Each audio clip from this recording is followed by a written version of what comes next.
This has been on my mind a lot lately. A lot has happened. A man burned himself at the Israeli embassy to make a point, to try to bring attention to the ongoing genocide that's going on in Gaza. And it just feels like it's crickets. Barely anything is being done. Like, the question I like to ask, when is enough is enough? How many children have to die?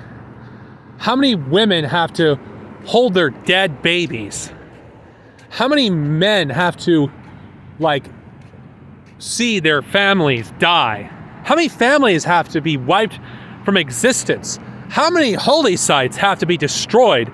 Thousands of years of history obliterated in an instant.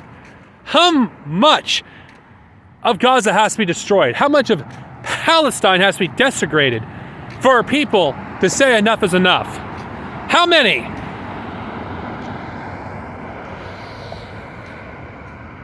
There should be tens of millions of people protesting against this genocide, this fascist genocide, these fascists that support this fucking genocide.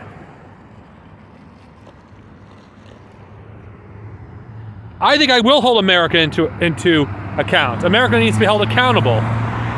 Anybody that refuses to speak out should be held accountable as well. Those who refuse to speak out, those who have apathy, show complacency, show support for a genocide that's being broadcast in broad daylight.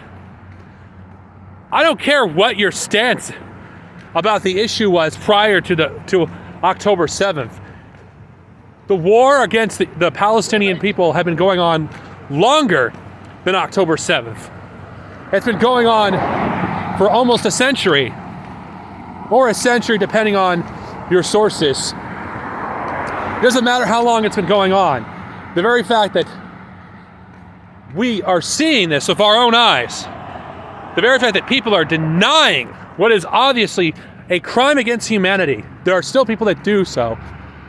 People of conscience should be in the tens of millions on the streets. History will look back at what's currently going on and ask, and the people who will ask the same questions they ask when they read about the Nazis, what I would have done. That man that burned himself, that killed himself, he has more courage than any fucking Israeli fucking soldier. Israel, as far as I'm concerned, is a society of bloodthirsty cowards. There's good people in there, I'm pretty sure there are, but majority of the people there support the ethnic cleansing, support the murder and displacement of Palestinians, support destroying and disrespecting thousands of years of history. How much history has been lost since October 7th? Of course, we could go back further, but I'm asking, in the past 5 months, how much history has been destroyed? How much? How many dead children must you see for you to put your foot down? How many people have to die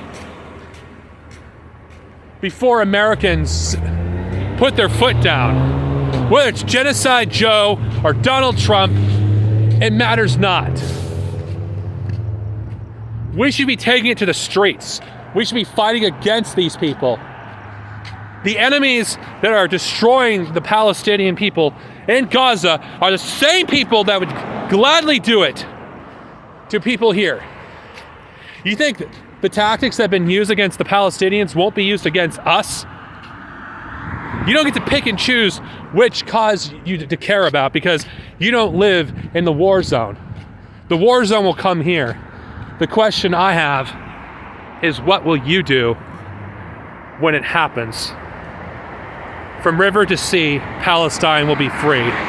Down with Israel, down with Zionism.